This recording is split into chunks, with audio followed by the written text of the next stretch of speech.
인생을 낭비하지 맙시다. 뭐든지 낭비하는 것은 좋지 않습니다.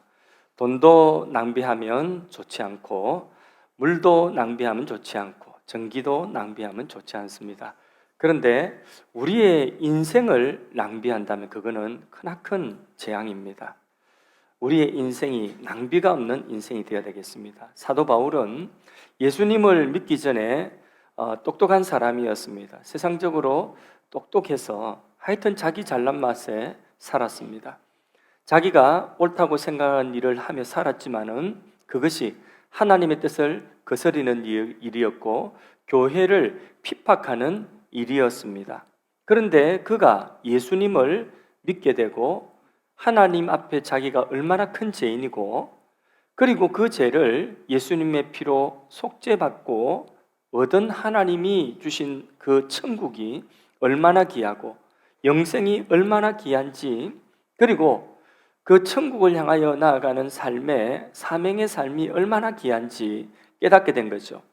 그래서 알고 나니까 지난날 살아왔던 자신의 인생이, 그 세월들이 너무 낭비였고 너무 아까웠던 것이죠.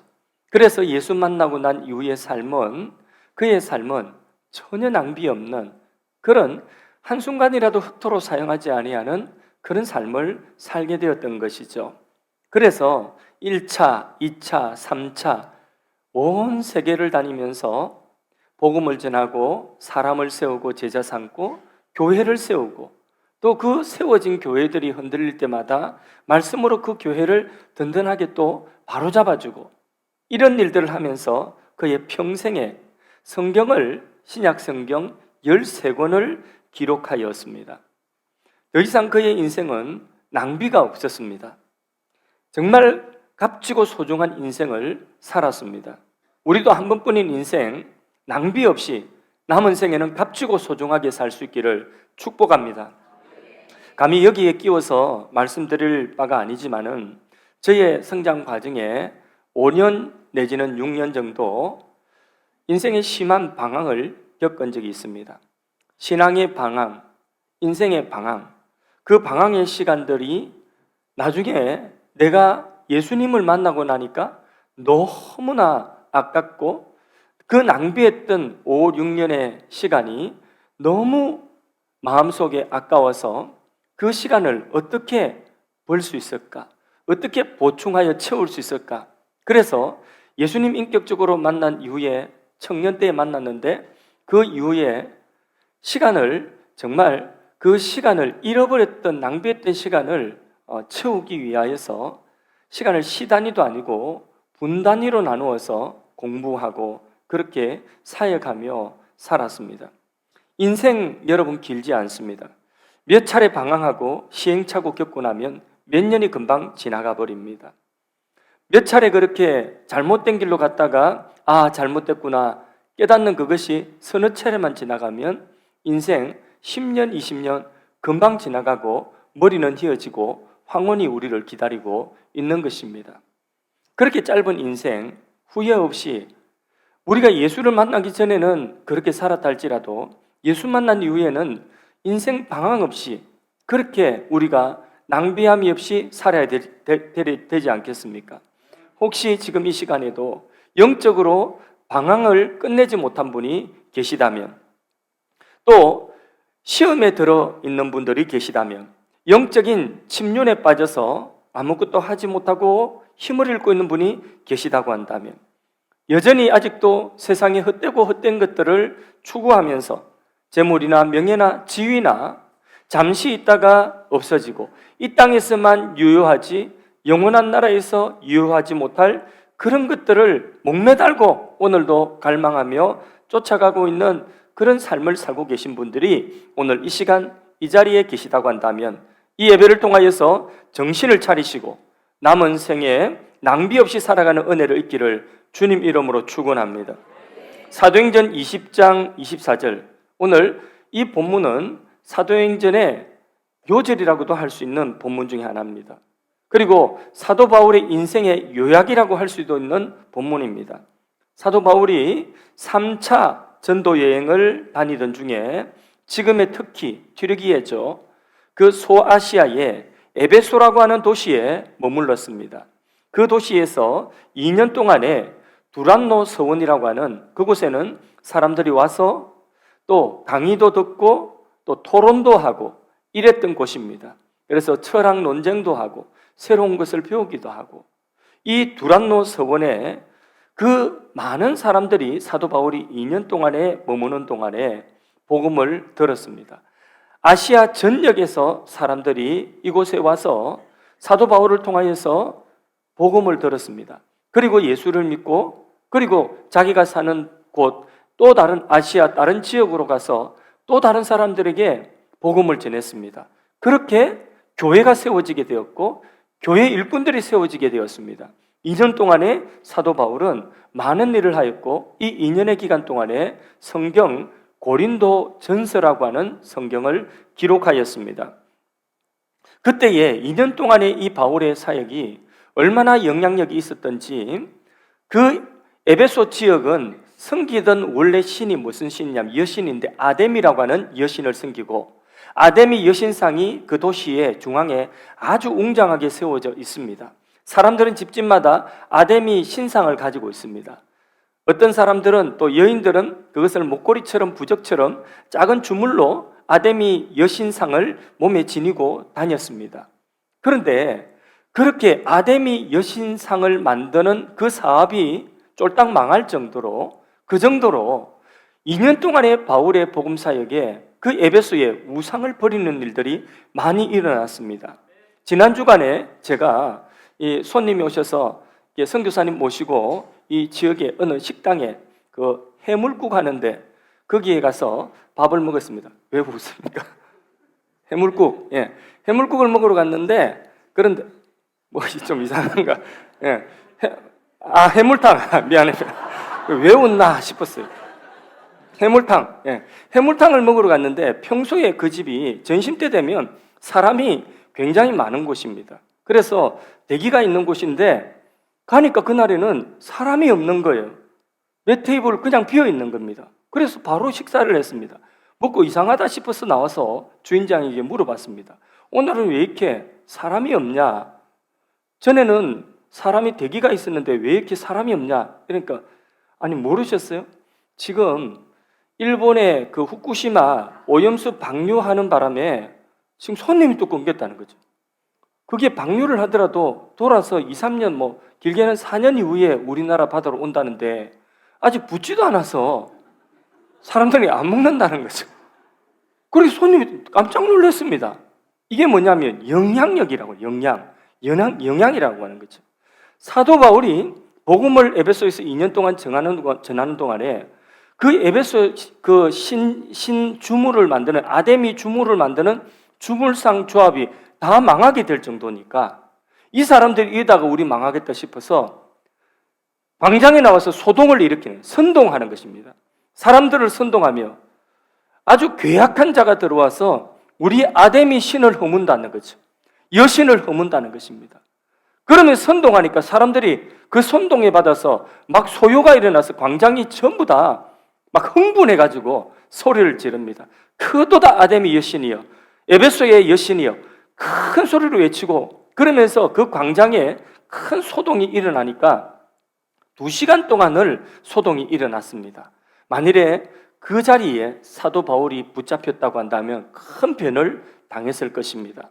그렇게 2시간 동안 소동을 하며 큰 소요가 일어나려고 하니까 그 도시의 가장 높은 서기장이 나와가지고 사람들을 정돈을 시키고, 그리고 그 소동을 멈추게 합니다.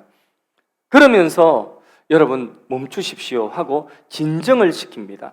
자, 그 이후에 20장 오늘 본문 1절입니다. 자, 소동이 그쳤습니다. 20장 1절 같이 읽습니다. 시작. 소요가 그침에 바울은 제자들을 불러 건한 후에 작별하고 떠나 마게도냐로 가니라. 자, 여기 보니까 바울이 이 에베소 아시아를 떠나서 이제 더 이상 그곳에 있을 수가 없어서 바다를 건너서 유럽 마게도냐 지역으로 배를 타고 떠나갔다고 했습니다. 2절도 읽습니다. 그 지방으로 다녀가며 여러 말로 제자들에게 권하고 헬라에 이르러, 자, 그렇게 마게도냐 유럽으로 건너가서 그 지역 여러 지역을 다니면서 다시 복음을 전하고 제자들을 세워 나갔습니다. 사람을 세워 나갔습니다. 그리고 어디로 가느냐?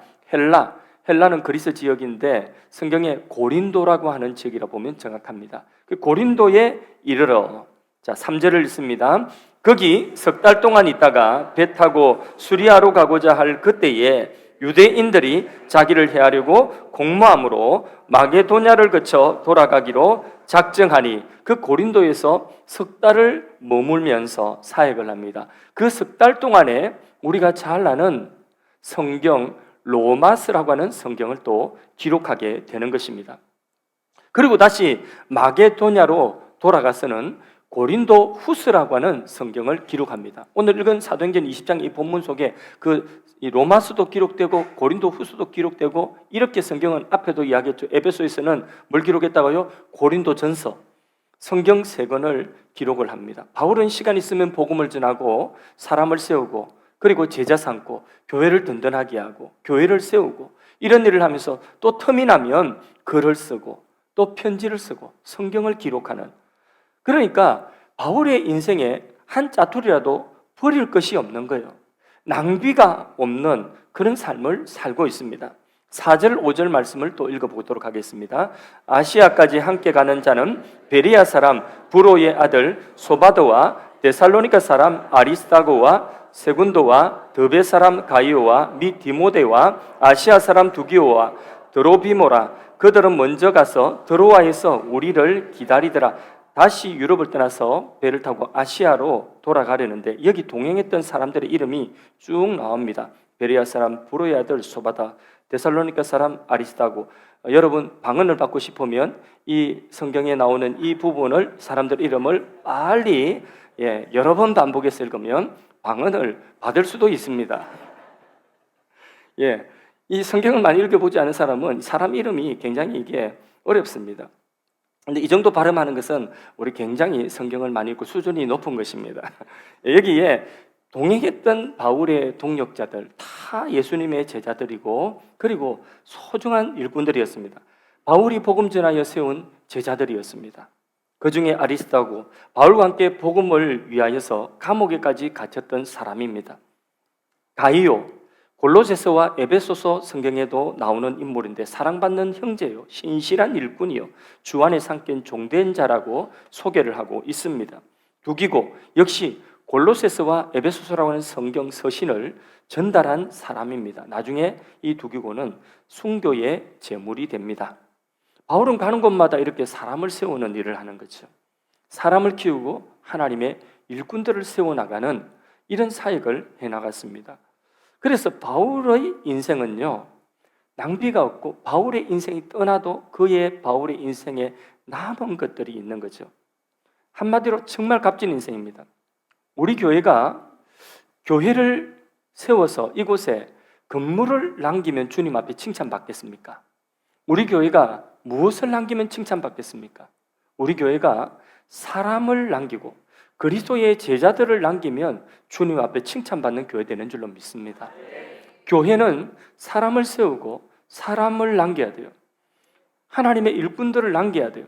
그래서 우리 교회가 비전 스쿨을 또 꿈꾸고 그렇게 선포하고자 하는 이유도 바로 거기에 있습니다.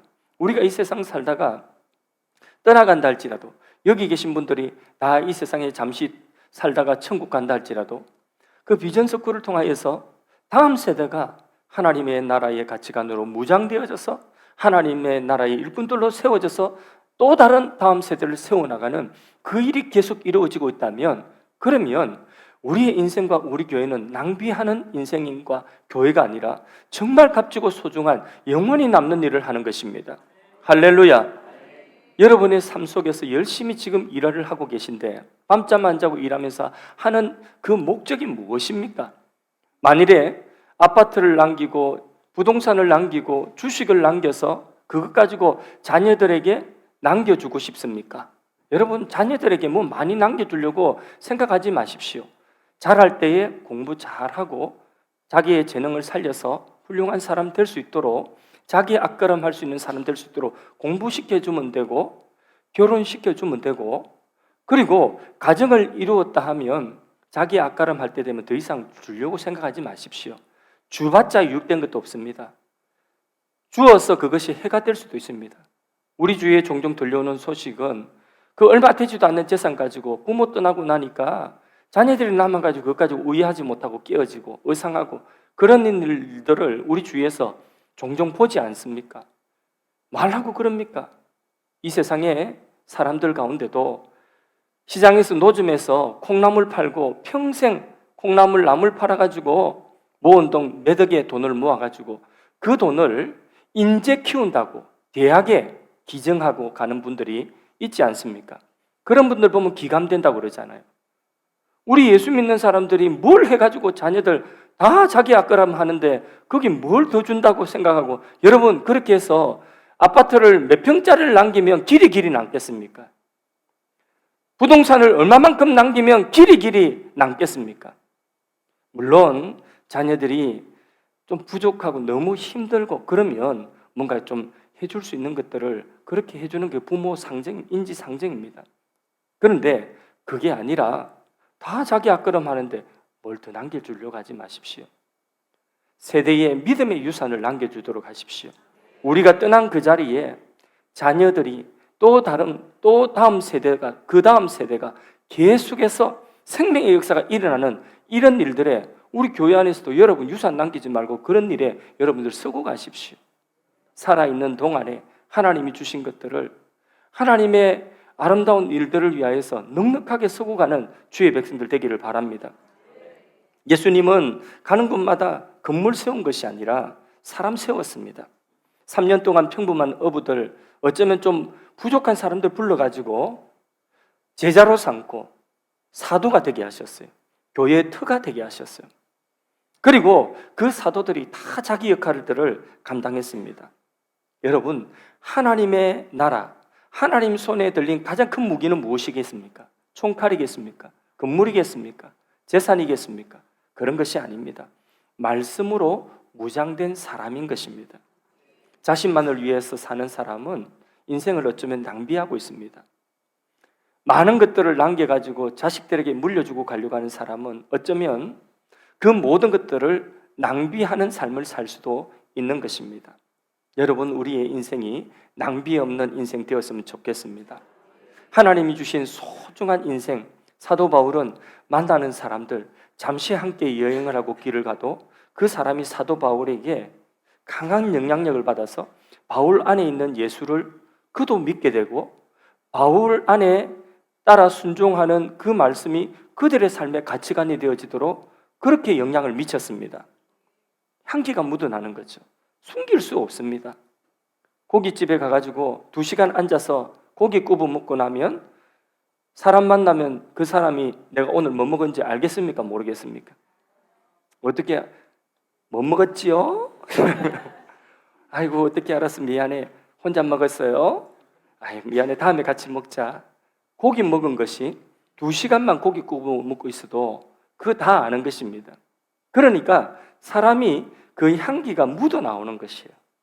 우리가 이 세상 살면서 잠시 함께 동행하는 사람에게도 복음의 영향력을 미치고 선한 영향력, 믿음의 영향력을 미치고 한 사람이 구원받는 그 일에 한 사람이 믿음이 흔들리는 사람이 믿음이 굳건하게 세워지고 교회에 대해서 불신을 가지고 신앙에 대해서 회의를 가지고 있는 그런 한 사람을 믿음의 사람으로 교회 공동체 안에 든든한 믿음의 지체로 세우는 그 일에 내가 뭔가라도 하나 기여했다고 한다면 우리 다음 세대가 자라나고 믿음의 일꾼으로 자라난 그 일에 뭔가라도 내가 하나 기여를 하고 있다면 그것은 영원히 가치 있는 일이고 거기에 쓰여진 것은 결코 낭비가 아닌 것입니다. 6절 말씀 읽습니다. 우리는 무교절 후에 빌립보에서 배로 떠나, 자, 이 빌립보는 유럽입니다. 유럽에서 배 타고 떠났다는 거죠. 그 다음에요, 닷새만에 드로아에 있는 그들에 가서 이래를 머무니라. 이 드로아는 그 트로이입니다. 트로이의 목마, 유명한 그 트로이입니다. 아시아의 맨 끝에, 특히 맨 끝에 있는 그런 도시입니다.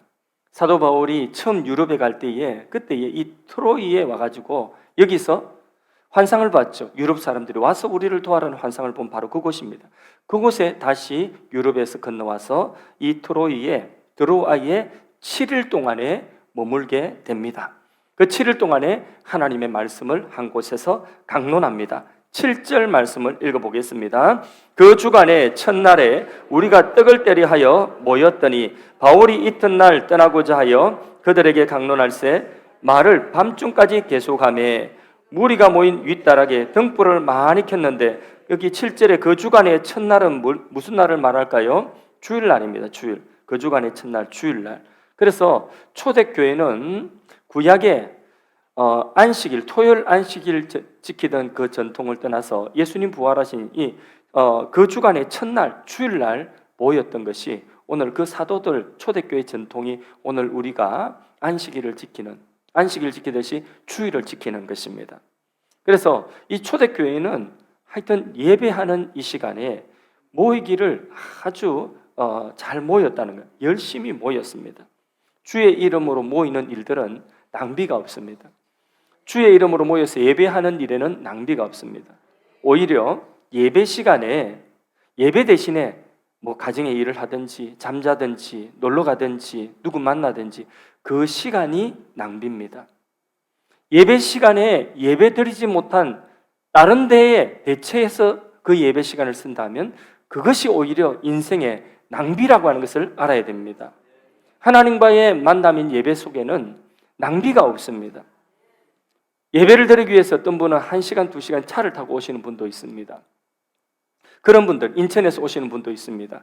이사를 와야 되는데 앞으로 2024년도인가 이사를 하려고 집을 분양을 받았는데 미리 자녀들을 위해서 예배 드릴 그 자리에 미리 와서 예배를 드리고 익숙해진다고, 그렇게 인천에서부터 예배 드리러 이곳에 와서 예배 드리는 그런 성도도 있습니다. 그 예배 드리러 오는 다리 건너오는 1시간의 그 시간, 돌아가는 시간, 2시간의 그 시간까지도 다 예배입니다.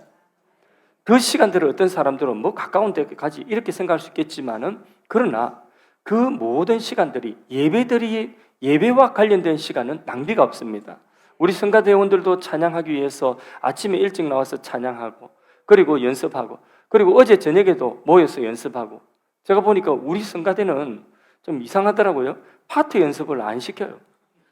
깜짝 놀랐습니다. 저는 청년 때에 악보를 잘 못 봐가지고, 근데 목소리가 뭐 이렇게 한 사람이라도 구색 맞추려고 저를 끼워서 성가대를 한 적이 있는데, 근데 저는 옆에 사람 한 사람 테너를 했는데 옆 사람 한 사람 잘한 사람 있으면 따라서 그렇게 했거든요. 그리고 제가 또 못하면 제 목소리가 나올 때까지 지휘자님이 또 불러보라고 그렇게 해주셔서 성가대를 겨우겨우 한 적이 있습니다. 근데 하니까 재미가 있더라고요. 그런데 우리 성가대는 이 연습 시간이, 파트 연습이 따로 없어요. 모르셨어요, 여러분?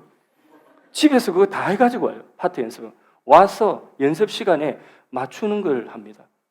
그런데도 이 소리가 이렇게 참 잘 나는, 이 연습하는 그 시간이 집에서부터 연습하는 시간이 있다는 거죠. 그게 바로 뭐냐면 다 그 시간들을 낭비되는 시간이 아니라 예배입니다. 하나님께서 받으시는 시간입니다. 예배, 주님의 이름으로 모여서 하는 일들은 결코 낭비가 없습니다. 말씀을 듣고 배울 수 있는 그 시간에 말씀을 듣고 배우지 아니한 것이 오히려 낭비입니다. 그 기회를 잃어버리는 것이 인생의 낭비라는 것을 우리가 확실하게 알아야 되는 것입니다.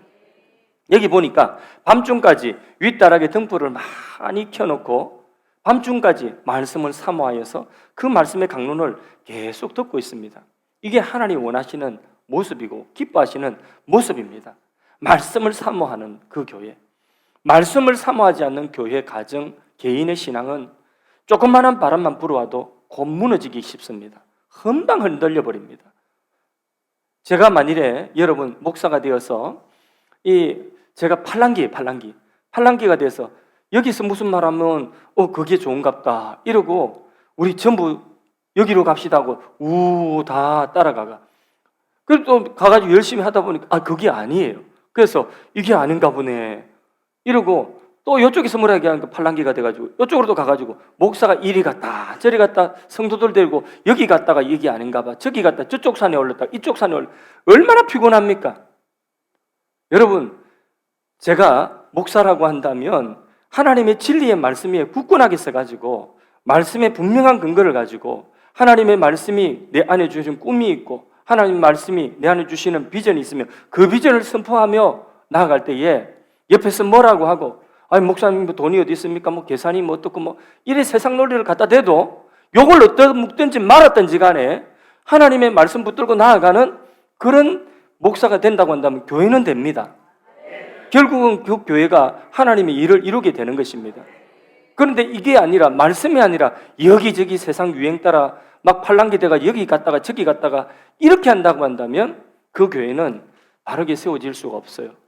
조금만 바람 불어도 무너질 수밖에 없습니다.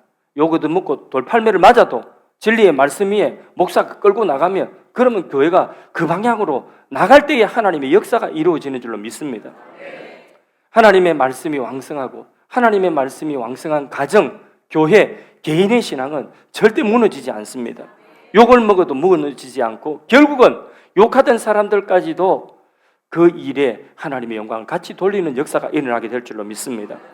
여러분 가정에 여러분이 선지자 아닙니까? 믿지 않은 가정 가문 속에서 혼자 제사 지내지 않고 혼자 믿음 지키고 주일 지키고 혼자 그 외로운 싸움을 싸우는 그분들 가족들이 뭐라고 합니까? 돌팔매를 던지고 욕을 하고 온갖 오해를 다 하지만 그러나 그 욕을 얻어먹어가면서까지 그렇게 하나님의 말씀 붙들고 신앙을 지켜나갈 때에 그 한 사람으로 인하여서 2대, 3대가 내려가면 가문이 복음화 되어지는 줄로 믿습니다.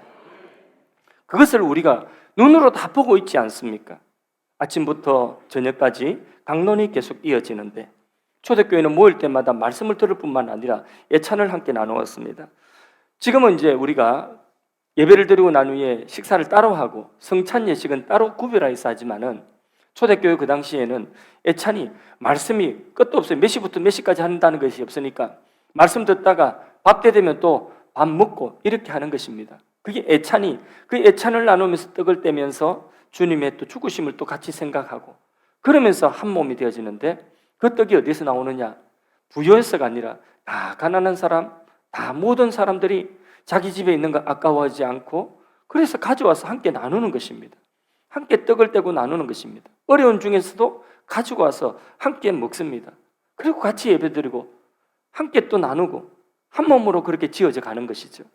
꼭 우리 사랑방 모임과 사랑방 캠프 같습니다. 사랑방 캠프 보니까 같이 밥 먹고 같이 또 시간 나누고 함께 또 서로 발을 닦아주고 서로 또 섬기고 이야기 들어주고 칭찬해주고 격려해주고 얼마나 아름다운 모습입니까? 서로 덕을 세우고 서로 용납하고 서로 섬기고 서로 대접하고 은혜에 이르지 못하는 자 있으면 돌아보고 그 사람에게 또 격려하여서 그렇게 일어설 수 있도록 하고 이것을 잘하는 것이 성도의 모습이고 이게 교회의 모습인 것입니다. 그렇게 하려면 자신의 마음의 문턱을 조금 낮춰야 돼요. 우리 마음의 문턱을 조금 낮춰야 돼요. 그리고 좀 많이 웃으면 좋습니다.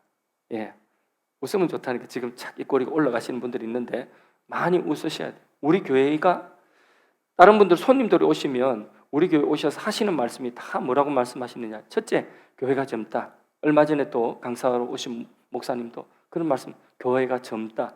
근데 사실 여기 보면 다 젊은 분들만 있는 건 아니거든요. 그런데 덩달아 젊어졌어요. 지금 다 젊다 하셨어요. 덩달아 젊어졌어요. 그리고 밝다고 이야기하세요. 그래서 얼마나 이런 모습들이 교회의 첫인상, 환대하고 환하게 웃어주고 반겨주는 이 모습이 얼마나 좋은지 모릅니다. 그래서 원래 레톤에 있던 사람, 도레 하고 축 처져 있던 사람이 은혜를 받아가지고 솔로 올라가가지고 반가워요 이러면서 막 안아주고 환대해주면 교회 분위기가 얼마나 좋은지 모릅니다. 우리 교회가 지금 그런 모습이 있는 거예요. 예. 그래서 그런 모습을 우리가 계속해서 유지를 해나가고 그 마음이 열린 상태에서 하나님의 말씀이 심겨지고 서로 아낌없이 나누고 섬기고 밥도 사고 밥 살 때 좀 넉넉하게 사기도 하고 퍼주고 망한 사람 없습니다. 예. 씨앗 한 개를 심으면 100개, 200개가 그 나무 열매에서 열매를 맺게 돼. 그게 자연이치 아닙니까? 성경이 뭐라고 말씀하십니까? 심는 것, 나누고 섬기는 것은 지금 잃어버린 것, 물 위에 던지는 것 같아도 장래에 자기를 위하여 좋은 것을 심는 것이라고 했습니다. 반드시 여러 날 이후에 되찾으리라고 성경 말씀하고 있습니다. 그러므로 선한 일을 할 때는 넉넉해야 되고 넘치도록 해야 돼요. 넘치는 것을 뭐라고 합니까? 충만이라고 합니다. 성령도 조금만 받으라고 했습니까? 뭐라고 말씀하고 있습니까? 성령 충만해라. 넘치는 것이죠. 넘쳐야지 오염되지 않고 썩지 않습니다. 넘치지 않고 인색하고 가둬두고 있으면 썩습니다. 더럽혀집니다. 목욕탕이나 온천이나 또 수영장 같은 데 가서 물이 깨끗한 곳을 가면 특징이 있어요. 그 특징이 뭘까요? 물이 약간 넘칩니다. 넘쳐서 찰랑찰랑하면서 나뭇잎이나 부유물이나 이런 것들이 넘치는 그 뜬 것들이 그 넘치는 거로 흘러갑니다. 그리고 밑에 보면 이렇게 물 빠지는 데가 있죠. 넘쳐서. 그런 곳은 물이 깨끗한 곳이에요. 그런데 인색해가지고 욕조물에 한 3분의 2 정도 받아놓은 곳에 들어가면요, 그러면 그 물은 별로 뭔가 좀 찝찝합니다. 계속 물이 넘쳐야지 깨끗한 물이 되고 썩지 않는 거예요. 우리 개인의 삶도 그래요. 계속 나를 위하여서 우리 자식들 뭐 물리 주려고 계속 쌓아놓고 계속 가둬 놓고 그렇게 하면요 썩습니다. 그 물. 그렇게 교회도요 계속 가둬 놓으면 썩습니다. 우리 교회 뭐 빚 갚아야지 이러면서 할 일도 못하고 있으면요 그러면 썩습니다. 목사님 그거 지금 교회 빚 갚아야 되는데 왜 그렇게 그런 일을 또 벌리려고 하십니까? 똑똑한 것 같고 뭔가 생각이 많은 것 같아도 그래도 그렇게 한 교회들 다는 아니라도 우리 한국교회의 일부 아주 일부지만은 그렇게 교회 건물 남기고 재산 남기고 가두어 놓아가지고 결국은 그 결과가 뭐냐? 그것 가지고 건물 가지고 서로 싸우고 소송하고 세상 사람들에게 보여주지 못할 모습을 보여주는 것이 오늘 교회의 한쪽 부분의 현실 아닙니까? 그러니까 계속 흘러넘쳐야 돼요. 성령도 충만해야 되고 은혜도 충만해야 되고 나눔도 충만해야 되고 선한 일도 넉넉하게 좀 넘쳐야 돼요. 웃음도 좀 넘쳐야 돼요. 그래서 웃는 것도 좀 약간 오바이가 약간 바보스러워야지 그래야 사람이 곁에 붙습니다. 진짜예요. 시도 안 믿길 사람처럼 너무 똑똑한 사람 옆에는 사람 붙지를 않습니다. 그러니까 정이 안 가는 거예요. 그러니까 약간 제가 원래 똑똑한 사람이에요. 근데 조금씩 제가 일부러 실수합니다. 일부러 옆에 사람이 있으라고. 웃자고 해서 진짜 부족해서 실수하는 거 맞습니다. 그래서 가다 놓으면 오염됩니다. 넘쳐야지 오염되지 않고 썩지 않는 것입니다. 교회도 사명을 위해서 넘쳐야 됩니다. 그러면 하나님께서 교회 썩지 않도록 합니다. 일을 해야 되는 거죠. 자, 9절에서 10절 사이 말씀을 보겠습니다. 유두고라 하는 청년이 창에 걸터 앉아 있다가 깊이 졸더니 바울이 강론하기를 더 오래 하며 졸음을 이기지 못하여 3층에서 떨어지기를 일으켜 보니 죽었는지라. 바울이 내려가서 그 위에 엎드려 그 몸을 안고 말하되 떠들지 말라. 생명이 그에게 있다고. 생명이 다시 돌아온 거 죽었다가 유두고라 하는 청년이 설교를 듣기 위하여 강론이 길어지니까 3층에 그 다락에 걸터 앉아 있다가 졸음이 와서 졸다가 떨어졌어요. 예전에 목사님들이 그런 말씀들을 지어서 하셨어요. 맨 앞자리는 금자리다. 중간자리는 은자리다. 저 뒤쪽 자리는 잠자리다. 그래서 이 유두고라고 하는 청년이 맨 뒤에 잠자리에 앉아있다가 졸다가 떨어졌다. 이렇게 이야기를 하는데 그거 아니에요. 그 당시에 노예들이 예수를 믿는 사람들이 많이 있었어요. 그래서 예수 믿는 그 노예들이 피곤하게 일하다가 와서 또 말씀을 듣는 중에 와서 그러니까 자리 앞에 다 찼으니까 3층까지 다락까지 올라가서 말씀을 듣는. 그런데 너무 피곤하지. 땀에 쩔어 있고 너무 피곤하니까 들을 수가 없는 거예요. 졸음이 오는 거예요. 그렇게 이 유두고라고 한 청년도 그렇게 봅니다. 그래 떨어졌을 때에 그 자리에 떨어 죽었죠. 잠들었다 이렇게 기절했다 이렇게 생각하는데 아니에요. 누가복음을 기록한 누가가 사도행전이 누가라고 하는 사람을 기록했거든요. 누가는 의사예요. 의사. 역사가고 의사예요. 누가가 그 자리에 있었거든요. 죽었던 거예요. 죽었는데 그 죽은 청년에게 바울이 올라가서 엎드려 기도하니까 이 청년이 다시 살아난 거예요. 12절을 읽어봅니다. 사람들이 살아난 청년을 데려가서 적지 않게 위로를 받았더라. 오늘날 교회도 예배마다 이와 같은 기적과 큰 위로가 있기를 간절히 소원합니다. 초대교회는 기적이 있었어요. 오늘 교회도 기적이 있습니다. 성령 충만한 곳에 기적이 있습니다. 돈이 부족한 것이 문제가 아니에요. 우리 사람이 부족하고 숫자가 적은 것이 그게 문제가 아니에요. 뭐 주차할 공간이 부족한 그게 문제가 아니에요. 성령 충만하지 못한 것이 문제라면 문제입니다. 바울의 인생 성령 충만하니까 낭비 없이 그 인생 정말 값지게 그렇게 하나님 앞에 온전하게 드려서 사용할 수 있었던 것입니다.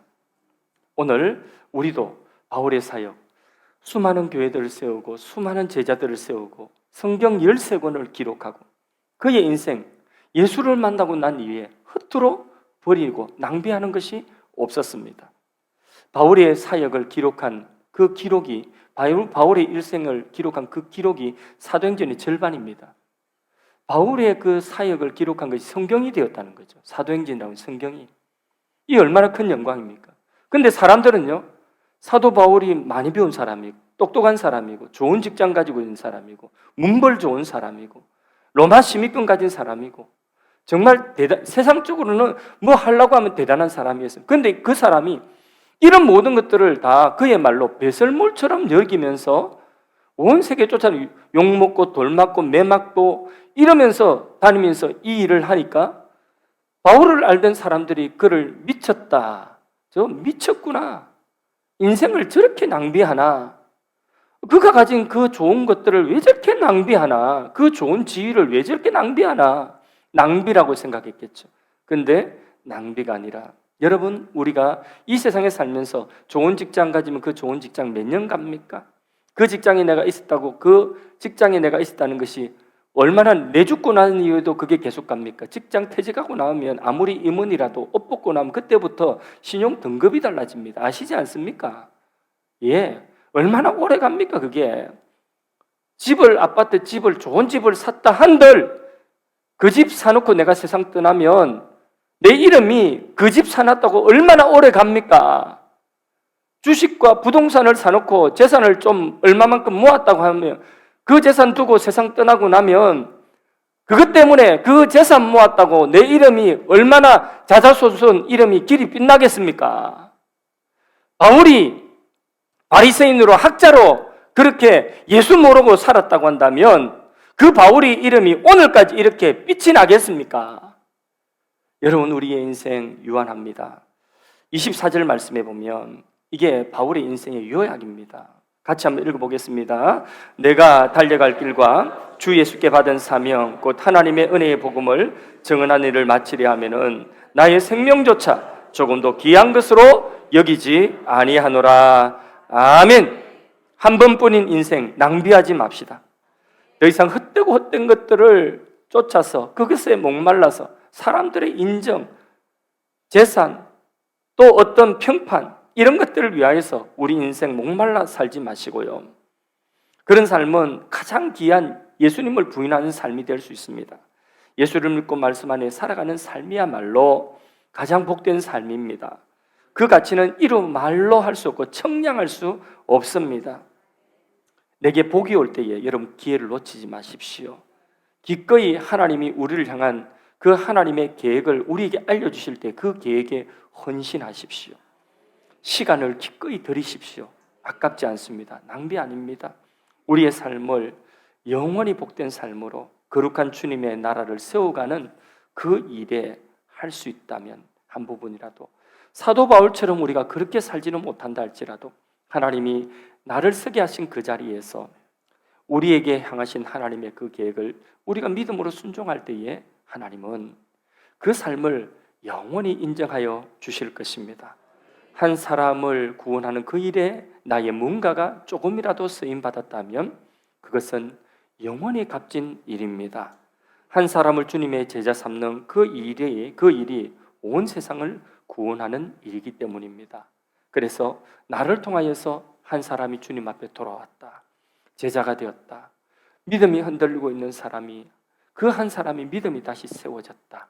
그 일에 쓰여진 나의 삶이라고 한다면 헛되지 않고 내가 떠나도 그 사람과 그 사람의 자녀들이 믿음의 세대가 되고, 우리의 자녀들이, 우리가 떠나고 장 목사가 떠나고 또 여기 있는 분들이 저와 함께 이제 다음 세대가 되어서 이제는 사라지는 세대가 되어서 다 천국으로 옮겨간다 할지라도 이곳에서 우리 다음 세대들이, 젊은이들이 꿈을 꾸고 하나님 나라를 품고 일어나는 그 일들이 계속해서 일어나는 교회가 되어지는 일에 우리가 조금이라도 기여한 것이 있다면 영원히 값지고, 우리가 그 일에 사용한 것은 하나도 낭비가 아니라 가장 값지고 소중한 것이 될 것입니다.